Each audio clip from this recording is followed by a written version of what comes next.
Hey guys, Jane here. I just finished reading Somewhere Beyond the Sea, and I want to have a spoilery discussion about it. So if you haven't read the book and don't want spoiled, this is not the video for you. Everybody else, let's talk about this book. So, I had read House on the Cerulean Sea, and I liked it but didn't love it. The main character in that is Linus, and I did not like him, and I didn't even by the end of the book. Like, he's supposed to have like a character arc and be redeemed, and even by the end of that book I wasn't liking him. This book, though, is much more focused on Arthur, who was the love interest in Linus's book. This is not a love story, but this book worked so much better for me than Cerulean Sea, and I liked it a lot better. So in the beginning of this, you have Arthur and Linus, who have been raising these orphaned children with magical powers together. And they want to adopt another kid who is a Yeti. And so they are like trying to do that, but also Arthur's been summoned to talk to the government about his experience in foster care because he was a foster child and he was very badly mistreated as a foster child. So they go to this summit and it kind of sets off a whole thing. And there are people who are like trying to get this orphanage like booted, like take the kids from the orphanage. Particularly, the government really wants one of the children who has very strong powers, and he's Lucy. He is the son of the devil. And the government really, one person in the government in particular, wants to take him and use him to have power over the people.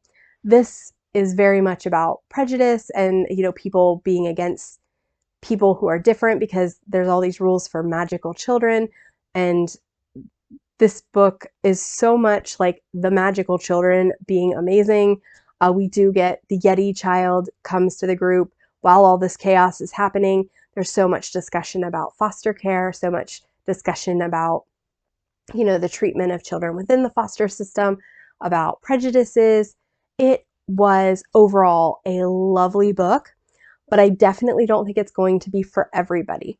Because let me tell you, I think in the first book, a large part of it is teaching Linus that to not be a cog in the wheel, to be a free thinker, to think more about, the children, because he came in the first book as a social worker to check out this orphanage. And initially he's like following all the rules.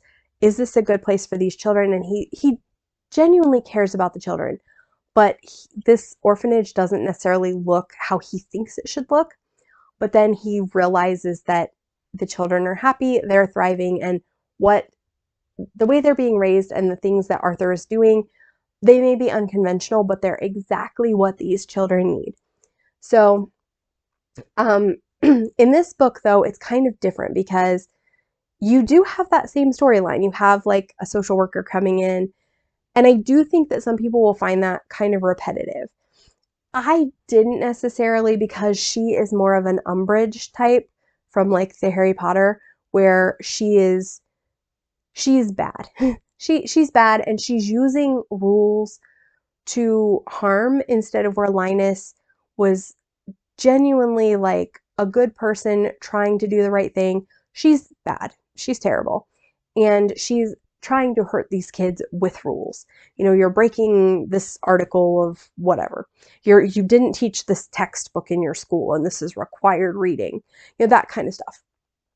So I think that some people will find that is very repetitive and they didn't like it's both books are a social worker comes in to check out this orphanage and to decide if it needs to be shut down. But the first book, it was Linus who had good intentions, and the second book, it's, I don't remember her name, something about a mall, who does not have good intentions. So I think that is something that some people aren't going to like. Also, I think it's very heavy-handed. It is very heavy-handed in the messaging, and it's heavy-handed from the beginning. Like, in the introduction, the author's like, this book is for the members of the trans community. And there is just very hard hitting. This book is about prejudice, and like, we're talking about magical children, but we're talking actually about all the people who are being told that they're not okay, that the way they were born isn't acceptable, that people are afraid of them. So I think it's very heavy handed, and I didn't mind that. I think it worked for me. I think we needed a little of the heavy-handedness because the last book maybe wasn't heavy-handed enough about the points the author was trying to put across. There are no punches pulled. This book is all about the prejudice of the world against these supernatural children, and they've got the town now siding with the children, but the government is not. The government is against these children.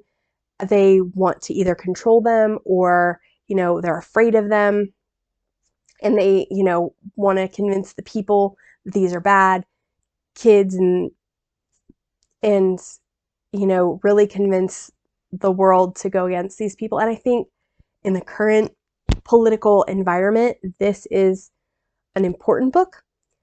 I can definitely see where people might feel like it's too much and too preachy and too much like the last book. So I don't think everybody's going to love this as much as I did. I liked it because Arthur is much more likable than Linus. I liked it so much because we get so much of the kids. And the kids are my favorite part of this book. I love books about foster care and adoption. And these kids are kids who've had a lot of trauma. There's a lot of discussion about the trauma that they've been through and trauma care. And I think the author's note said that he interviewed people who are actually foster parents, kids who've been in foster care, and really like took a lot of inspiration from that.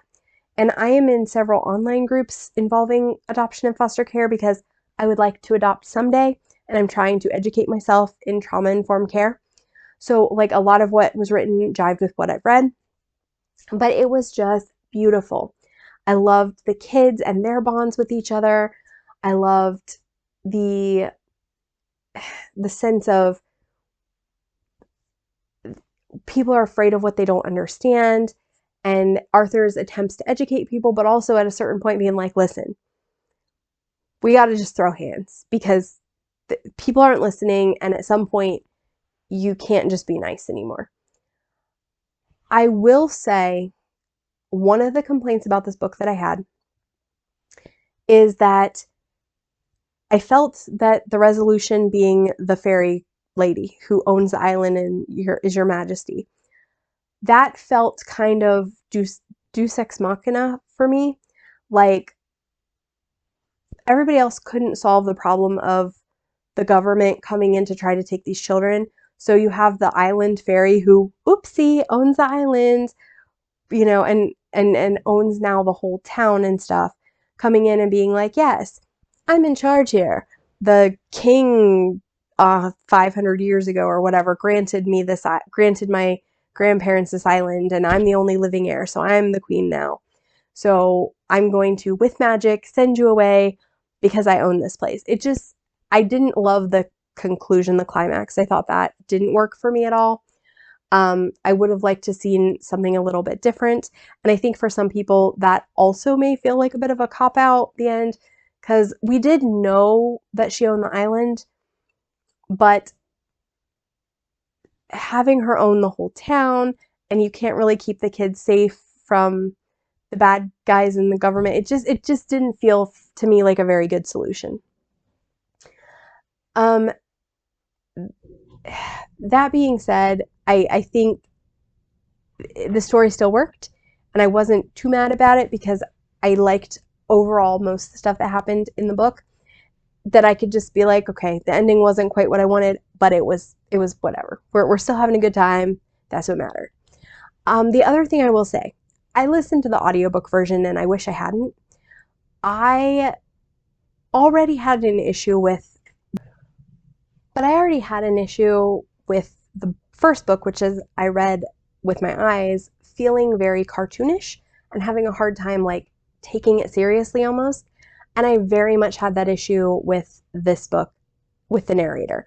The narrator for it was very over the top, especially for the children, and it was very hard, I felt like, to take as seriously as I feel like the material should have been taken, and I really wish I read it instead of audiobook this one, because for me the narrator made it even more crazy and cartoonish than it would have been if I read it. And for me that was a little bit of a distraction from the bigger messaging and the bigger emotions and all the things I wanted to feel, because you have so much craziness, and there's craziness in the book. Like, I'm not saying there's not.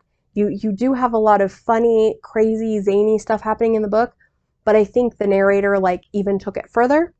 And for me, that was not what I wanted for this book, especially because there is so much heavy, important discussion, context of, prejudice and discussion about fair treatment and discussion about discrimination. Like, I think it worked with the story, but I think it would have been better for me if I have not listened to it with my ears and not had a narrator who was quite so over the top. Your mileage may vary. Maybe you loved it that way, but it was just a little bit too much for me.